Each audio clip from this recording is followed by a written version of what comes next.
Maka Musa alaihissalam memang tidak di Palestina.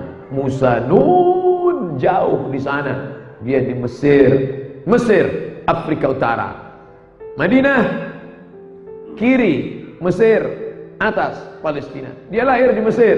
Ketika itu seorang raja bernama Fir'aun. Tidak ada raja yang paling hebat daripada Fir'aun. Sampai hari ini menjadi keajaiban, 7 keajaiban dunia, piramid besar. Belum terpecahkan oleh insinyur. Kenapa bisa dibangun bangunan tinggi yang besar? Tiang-tiangnya, batu batanya saja lebih besar daripada tiang masjid kita. Disusun satu batu batanya itu katanya 2 ton beratnya. Kalau tak percaya, bawa timbangan ke sana, timbang.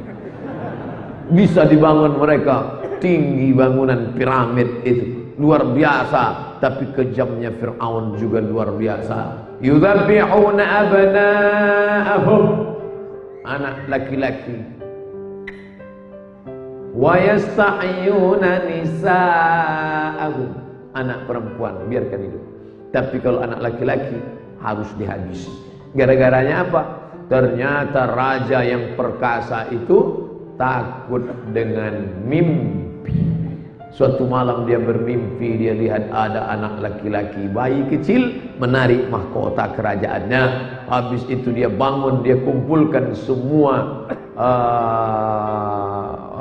watim pir, dewan pertimbangan Fir'aun. Kumpulkan semua. Kumpul, semua datang ya. Ya, besok mereka semua datang. Ada apa Tuan On? Saya tadi malam mimpi. Mimpinya apa? Nampak saya ada anak laki-laki menarik mahkota saya. Oh, bahaya. Artinya ini ada anak yang lahir tahun ini dan dia akan mencabut mahkota kekuasaan kerajaanmu, maka kau akan binasa. Dia pun ketakutan. Rupanya orang-orang yang perkasa punya kekuasaan itu takutnya luar biasa. Sama mimpi pun dia takut. Dan ciri Fir'aun pertama takut pada mimpi, takut pada ramalan. Dan yang kedua adalah dikelilingi oleh para peramal-peramal. Sekarang dalam bentuk komentator-komentator. Ini bahaya nih Pak, ini ke depan akan ini harus kita habisi, harus kita musnahkan ini, harus kita potong ini lehernya. Maka dia keluarkan keputusan Fir'aun, semua anak yang lahir tahun ini habisi. Itulah yang diceritakan di awal-awal surat Al-Baqarah. Yudzabbihuna abna'ahum, razia. Ketika ada anak lahir, potong. Sebelum dipotong, periksa dulu, buka. Laki-laki apa perempuan? Perempuan, biarkan hidup. Laki-laki. Makanya banyak yang takut punya anak laki-laki, takut dibunuh. Sekarang mungkin Bapak Ibu melihat ada laki-laki takut menyatakan dirinya laki-laki. Kamu laki-laki apa perempuan?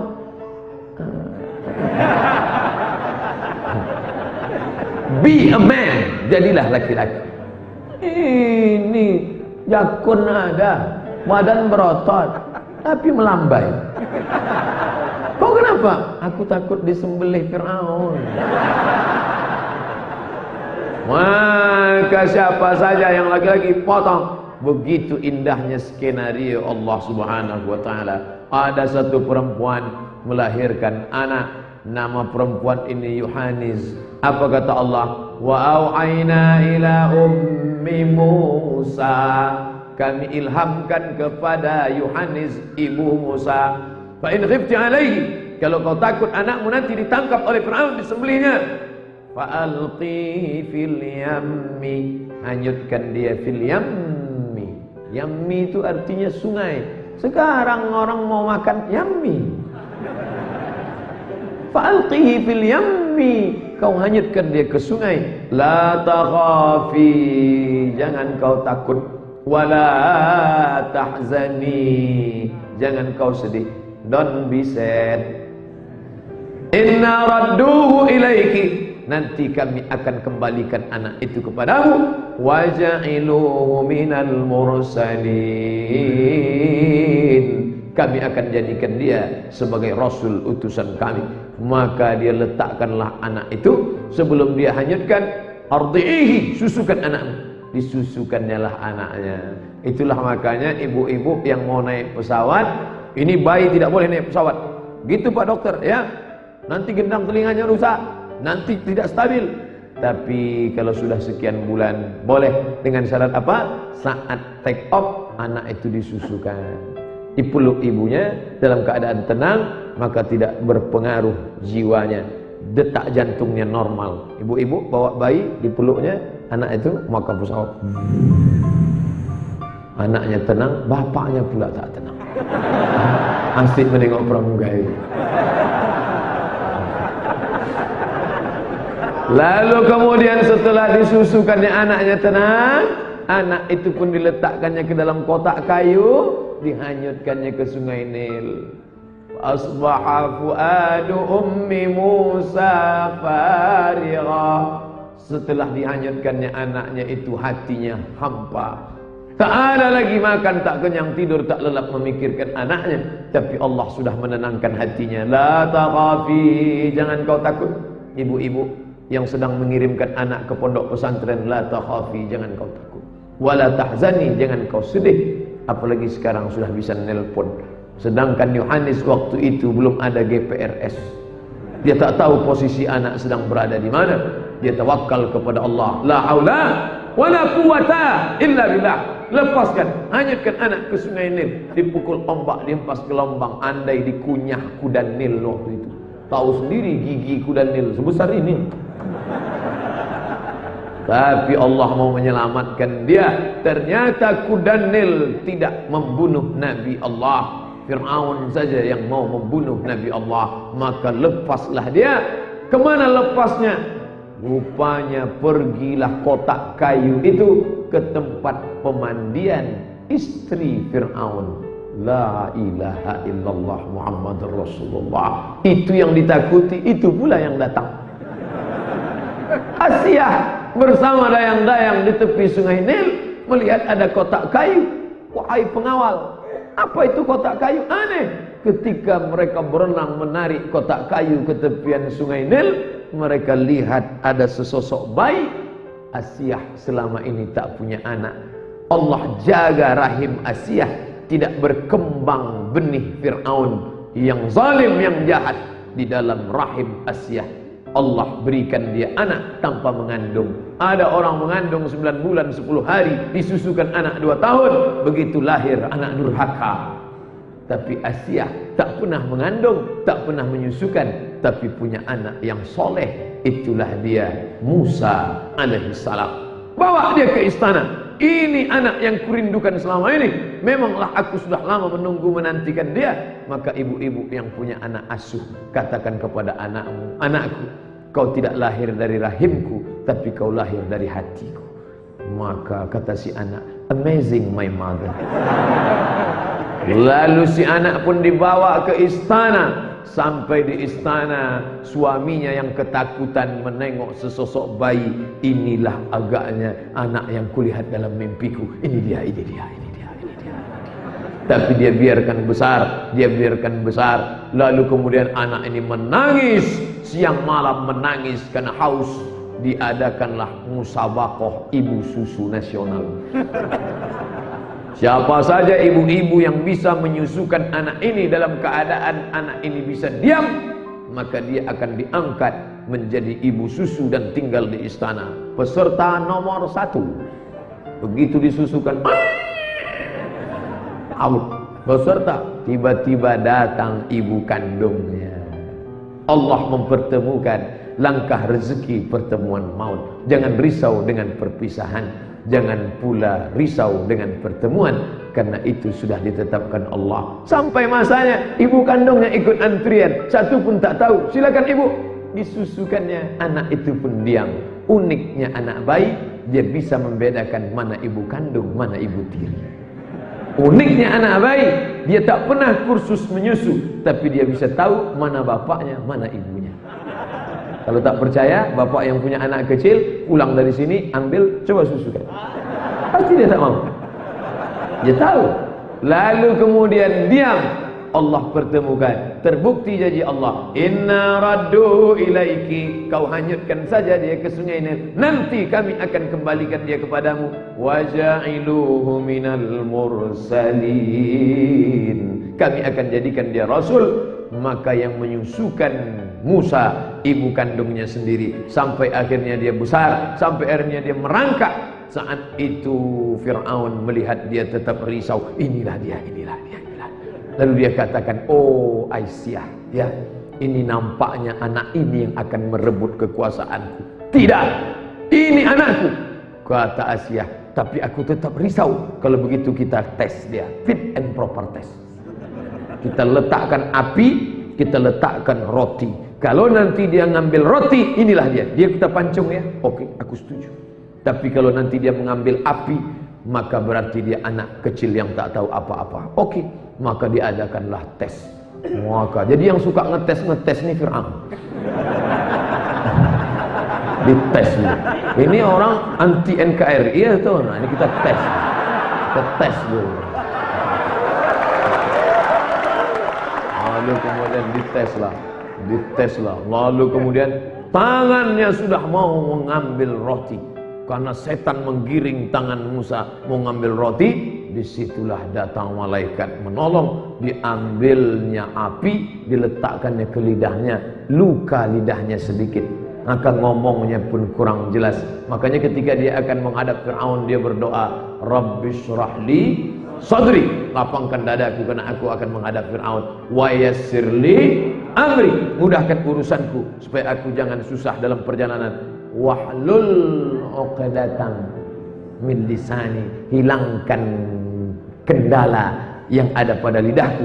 Yafqahu qaul, supaya Fir'aun nanti bisa ngerti apa yang aku ucapkan. Begitu salah satu pendapat tafsir ulama. Allah selamatkan dia, Allah yang menurunkan pertolongan. Setan tak dapat menyesatkan. Kalau Allah sudah menurunkan pertolongan, maka mintalah kepada Allah. Qul huwallahu ahad, katakan Allah Esa, minta tolong kepada dia.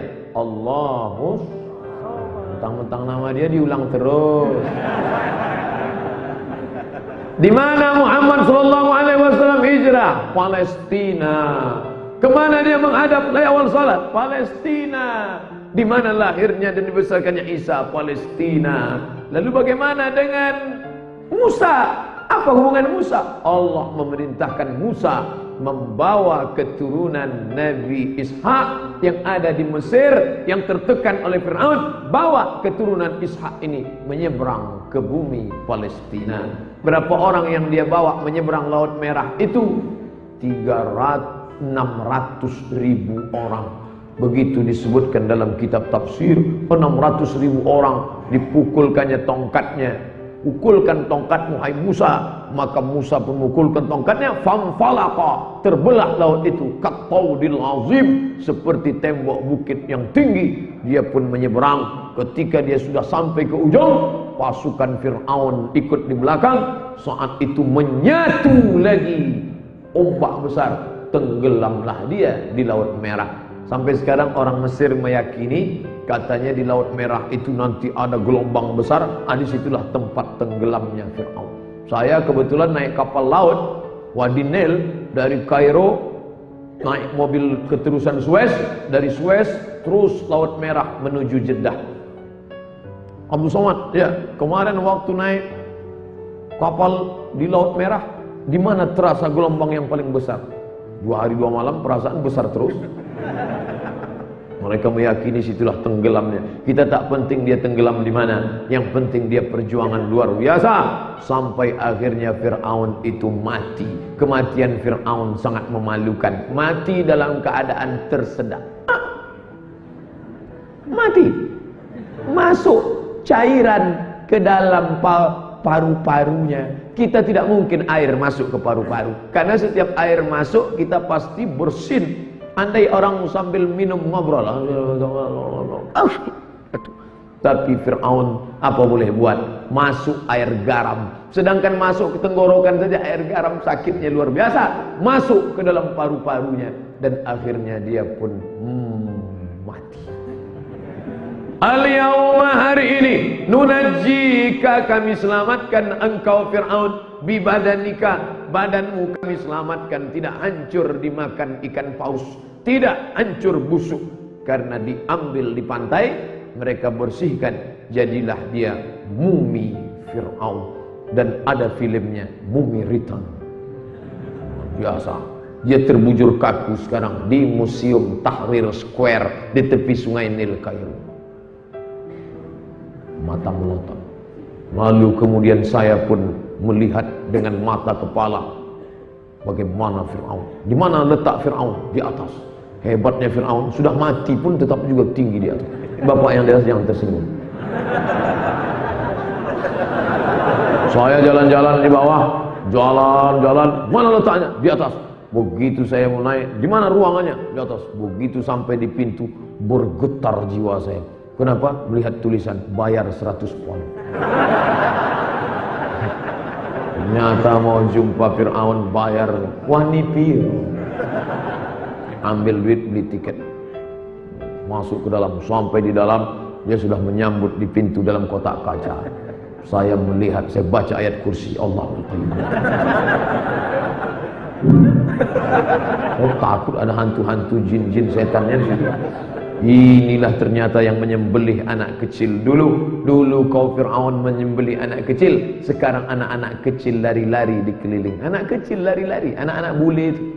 Bule sama Pak Ali. Mereka menengok, lucu. Wah, terbujur kaku. Saya lihat dari ujung rambut sampai ujung kaki. Rambutnya kuning keemasan, hidungnya mancung, kulitnya sudah hitam mengering, sampai ke kuku-kuku kakinya. Saya lihat kukunya, panjang-panjang kukunya, tangannya saya lihat. Tapi dia tetap pakai kain, tetap pakai basahan. Lalu kemudian begitulah akhir kesudahannya. Dan Nabi Musa pun terus melanjutkan perjalanan. Tapi Nabi Musa tak sampai ke Palestina. Niatnya sudah sampai ke Palestina, dia meninggal di dataran Sinai. Lalu setelah Nabi Musa meninggal, dilanjutkan perjalanan itu menuju Palestina oleh murid Nabi Musa bernama Yusha. Yusha, tulisan Arabnya ditulis Latin Joshua. Yusha bin Nun, Joshua. Lalu kemudian Joshua membawa, sampailah mereka ke Palestina. Lalu kemudian sebelum itu adakah lagi Nabi yang di Palestina? Ya, siapa dia? Dialah Nabi yang ibadahnya diizinkan Muhammad sallallahu alaihi wasallam untuk kita amalkan. Padahal ibadah zaman dulu mansuh, tak boleh diamalkan. Tapi ibadah dia boleh diamalkan. Siapa dia? Daud alaihi salam. Ahabbus shaum ilallah, puasa yang paling dicintai Allah, puasa Nabi Daud. Yasumu yauman, puasa satu hari. Wa yuftiru yauman, makan satu hari. Nabi Daud kalau hari ini makan, besok dia puasa. Nah, bapak-bapak yang hari ini makan, besok makan lagi. Apa salahnya? Nah, lalu kemudian Nabi, besok kebetulan kita Kamis, baik puasa sunat, maka Nabi Daud ini luar biasa. Kenapa puasa Daud? Ini yang menjadi pertanyaan. Kenapa bukan puasa Adam? Kenapa bukan puasa Isa? Karena Daud adalah raja. Makanya mereka menyebut dia King David. David. Daud punya anak raja juga, King Solomon, Sulaiman alaihissalam. Mereka menyebut Solomon. Bahkan katanya ada penulis baru sampai pula kerajaan ini ke Yogyakarta, Sleman. Masya Allah. Baik yang dimuliakan Allah. Kenapa Nabi Daud? Karena Nabi Daud berkuasa raja, tapi masih sempat puasa sunat. Nabi Daud itu raja, Pak, bukan ustaz, tapi masih sempat puasa sunat 1 bulan 15 hari. Ini raja puasa. Ini baru jadi RT, udah tak pernah puasa. Nah, mohon maaf RT-nya tersinggung. Dan Nabi Daud itu manusia yang paling sibuk. Kenapa Nabi Daud manusia paling sibuk? Karena Nabi Daud itu istrinya, tolong tenang, 100 orang. 100 bu. 100 istrinya. Masih sempat dia puasa sunat sebanyak 15 hari dalam sebulan. Wa alanna lahul hadid. Kami lunakkan hadid, besi. Hadid, besi bisa lunak di tangan Nabi Daud. Nabi Daud melunakkan besi untuk membuat baju besi, tameng. perang. Baju besi Daud dia sendiri yang buat, dilunakkannya besi dengan tangannya, dijadikannya baju besi untuk perang, lalu dijualnya. Hasil penjualan dengan tangan itulah dia ambil untuk makannya, karena dia tak ingin makan syubhat. Nabi Daud alaihissalam jauh dari syubhat karena pekerjaan dengan tangan, puasa sunat banyak dan berkuasa. Lahir anaknya Sulaiman alaihissalam. Lalu kemudian ini juga ada di Palestina. Sebelum itu ada yang lebih tinggi yang namanya tadi kita sebut 4 kali. Kama sallaita ala Ibrahim wa ala ali Ibrahim, kama barakta ala Ibrahim wa ala ali Ibrahim. Ibrahim alaihissalam kampungnya bukan di Palestina tapi di Babel. Bangka Belitung. Babilonia. Irak, Babilonia. Kemudian dia hijrah pindah ke Palestina bersama istrinya Sarah. Lalu di sana dia tak punya anak, lama menikah tak ada anak. Rabbi habli minas shalihin, Rabbi habli minas shalihin. Adinda, karena kita tak juga punya anak, izinkan aku buka cabang. Akhirnya dibukalah franchise. Dia pun menikah dengan Hajar. Dari Hajar itu lahirlah seorang anak laki-laki bernama Ismail. El Tuhan, El Tuhan, Ilah dalam bahasa Arab. El Isma, kabulkanlah. El ya Tuhan, Ismail, kabulkanlah ya Tuhan. Tapi jangan gara-gara ini nanti pulang, di mana rumah bapak kabulkan ya Tuhan? Rumah siapa? Rumah Pak Ismail. Begitu anaknya lahir, dia beri nama Ismail alaihissalam. Lalu kemudian 13 tahun sesudah itu, jarak Ismail dengan Ishak bukan dekat, 13 tahun. Setelah 13 tahun ternyata Allah mau menunjukkan, hai Ibrahim, istrimu yang dikatakan orang ajuzun aqim, ajuz perempuan tua, aqim mandul, tak mungkin punya anak. Allah berkehendak, innama amruhu idza arada syai'an ayyakula lahu kun fayakun. Akhirnya setelah 13 tahun, perempuan yang divonis mandul itu pun bisa punya anak, melahirkan anak bernama Ishak. Ini pelajaran penting. Ibu-ibu juga punya hujah. Nanti kalau bapak berkata, nampaknya kita sudah lama, tenang bang, setelah 13 tahun nanti lahirnya anak. Akhirnya lahirlah anak bernama Ishak. Maka kita sebut Ali Ibrahim, keluarga Ibrahim, keluarga kecil Ibrahim yang luar biasa. Ibrahim, Sarah, Hajar. Dari Sarah lahir Ishak, dari Hajar lahir Ibrahim alaihissalam, lahir Ismail alaihissalam. Cucu cicit keturunan inilah yang menjadi nabi-nabi yang diutus Allah subhanahu wa ta'ala ke bumi Palestina. Dan Nabi Muhammad dari jalur Ibrahim juga, karena Muhammad itu adalah anak dari Abdullah, Abdullah anak Abdul Muttalib, Abdul Muttalib anak Hashim, Hashim anak Abdi Manaf, Abdi Manaf anak Qusay, keturunan daripada Kilab, Lu'ay, Fihir, cucu cicit dari Adnan, Adnan keturunan Ismail, Ismail anak kandung Ibrahim alaihissalam. Ibrahim sudah berkata, nanti dari anak cucu keturunanku akan ada nabi terakhir yang akan memimpin dunia, dialah Muhammad sallallahu alaihi wasallam. Dan Isa juga berkata, apa kata Isa? Ya'ti mim ba'dismuhu Ahmad. Akan datang nabi terakhir sesudah aku nanti, namanya Ahmad. Ada yang GR ketika disebut Ahmad. Aku tuh siapa? Ahmad Musaddiq. Nanti kalau semua yang nama Ahmad ngaku nabi, Nasrullah ngaku nabi juga. Setelah engkau, aku nabi juga. Mana ayatnya? Idza jaa nasrullahi wal fath. Nasrullah ngaku nabi. Dan setelah Nasrullah ada lagi nabi terakhir. Siapa dia? Qul huwallahu ahad, Allahus samad. Ahmad itu nama dia juga, Muhammad dia, Ahmad dia, Al-Fatih dia, Al-Khatim dia, Al-Fatihu lima sabab, Al-Khafatihu lima ughliq. al-khatimu lima sabaq, nasirul haqqi bil haqq, yahdi ila siratikal mustaqim. Ahmad dia, Muhammad dia, Al-Fatih dia, Al-Khatim dia, Al-Hami dia, Al-Aqib dia, Al-Hashir dia, Toha dia, Yasin dia. Ala Toha Rasulillah salatullah salamullah ala Yasin Habibillah. Pulut kuning pun keluar. Bapak Ibu yang dimuliakan Allah Subhanahu wa taala, maka jangan terpukau dengan nama. Orang boleh satu, namanya bisa banyak. Sama dengan ini. Ustaz siapa tadi yang ceramah? Ustaz Somad. Loh, yang kemarin kami cari di internet kok bukan Somad. Siapa? UAS. Ustaz Abdul Somad. Bukan ujian akhir semester.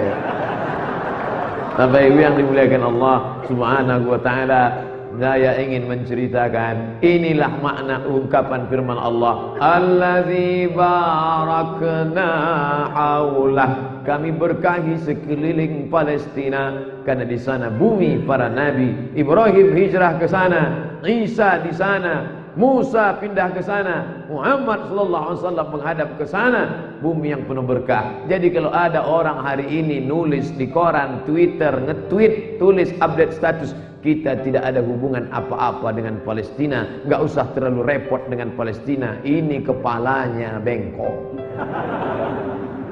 Hubungan kita dengan Palestina bukan hubungan bilateral, bukan hubungan negara, bukan hubungan kebangsaan. Palestina adalah keyakinan, asyhadu an la ilaha illallah wa asyhadu anna Muhammadan Rasulullah. Siapa yang percaya pada Allah, percaya kepada Muhammad Rasulullah, maka dia mesti membela Palestina. Semua yang ingin merampas Palestina, maka harus batil, harus musnah dari muka bumi ini, termasuklah Donald Bebek. Allahu Akbar.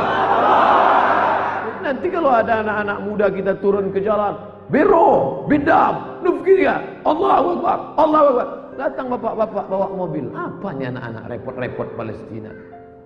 Apa yang diribut-ribut dengan Palestina? Biarkan aja urusan negara mereka. Bapak Islam apa enggak? Kamu ragu dengan Islam saya? Gak yakin saya ini Islam? Tes saya. Tes saya kalau nggak percaya saya ini Islam. Nanti kalau kita main tas tes, setiap orang datang buka celananya. Udah sunat apa belum? Kau mesti tunjukkan cintamu pada Palestina. Maka jangan heran tadi kalau Pak Ketua Masjid pakai sorban Palestina. Palestina, save Palestine. Bangga kita melihat anak muda pakai baju gambar intifada, save Palestine, we love Palestine. Bangga kita. Walaupun nggak sholat. Janganlah. Kalau sudah tulisannya Palestina, tentu sholat. Tapi masjid yang baju yang bertuliskan Palestina jangan dibawa sholat. Ini gambar intifadah, orang sedang memanah, dipakainya sholat. Allahu Akbar. Orang yang di belakang nengok. Beli di mana kaosnya? Baju-baju bergambar. Nah, ini Palestina adalah kecintaan kita. Paling tinggi adalah datang ke Palestina. Nah, ini datang ke Palestina.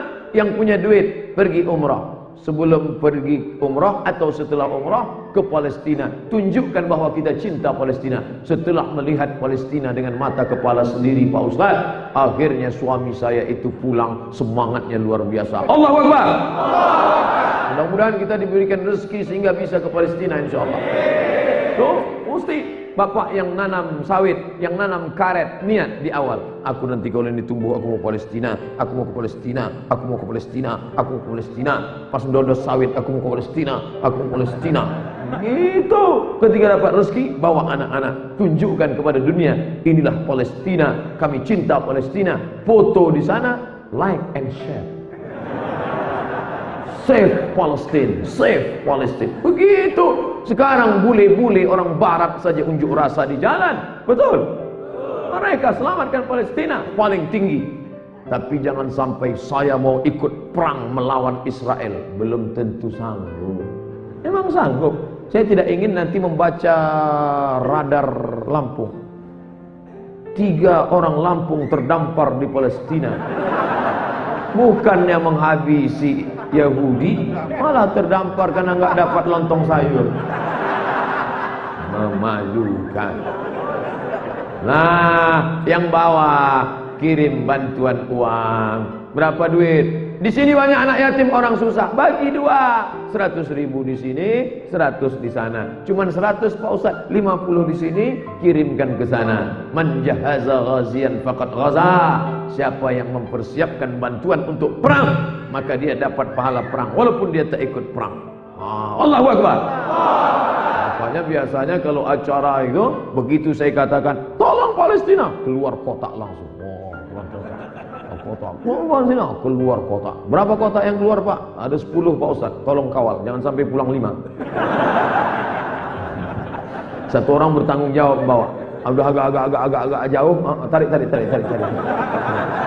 Karena banyak juga yang meneriakkan Palestina. Allahu Akbar, Allahu Akbar. Begitu udah ke ujung, Allahu Akbar.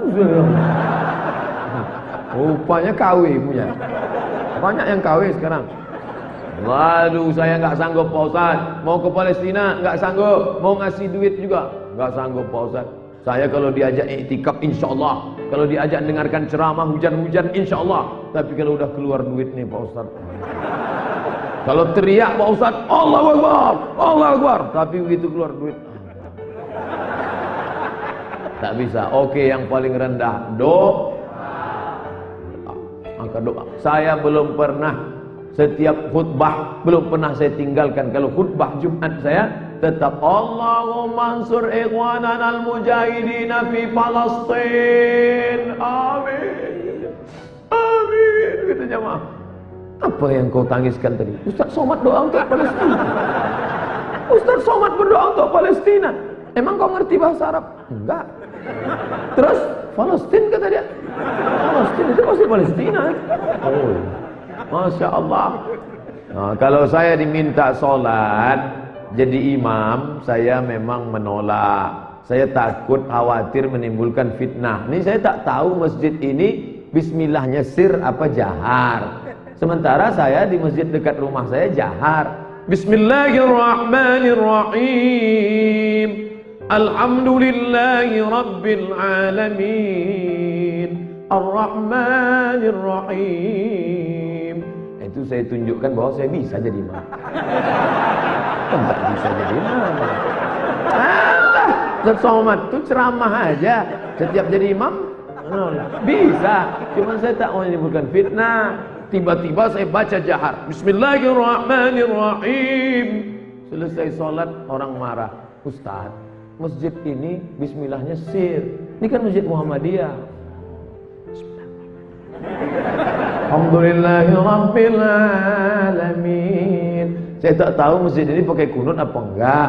Nanti tiba-tiba dibuat kunut rupanya enggak berkunut, dibaca berkunut rupanya enggak berkunut, enggak berkunut rupanya berkunut. Akhirnya orang bukan mencerna ceramah kita, pulang dia dari masjid, gimana Ustaz Somad tadi? Ternyata enggak pakai kunut. Dia tak ingat isi ceramah, menimbulkan fitnah. Nah, oleh sebab itu maka anakku Masya Allah dibawa orang tua ke masjid untuk mengingatkan ada pengajian. Nanti setelah anak-anak yang nangis-nangis tadi, yang jerit itu besar, mereka lah yang akan mengundang Ustaz Somad kembali ke masjid. Nih, yang tadi umur 5 tahun akan datang, mereka sudah umur 25 tahun menjadi remaja masjid. Dia cari daftar ustaz yang pernah berceramah ke Lampung. Ustaz Abdul Somad, nomor HP, teleponnya.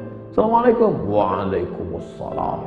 Betul nih Ustaz Somad? Tak salah lagi. Kami ketua masjid Pak Ustaz, dulu waktu Ustaz datang, saya waktu itu masih kecil. Oke. Bisa Ustaz datang? I'm coming. Tapi kami lebih meyakinkan, apa betul nih Ustaz? Iya. Masih hidup Pak Ustaz? Masih. Kalau di masjidmu masih ada suara anak jerit-jerit, masih ada anak menangis-nangis, bersyukurlah, karena 20 tahun akan datang masjid ini tetap sholat berjamaah. Allahu Akbar.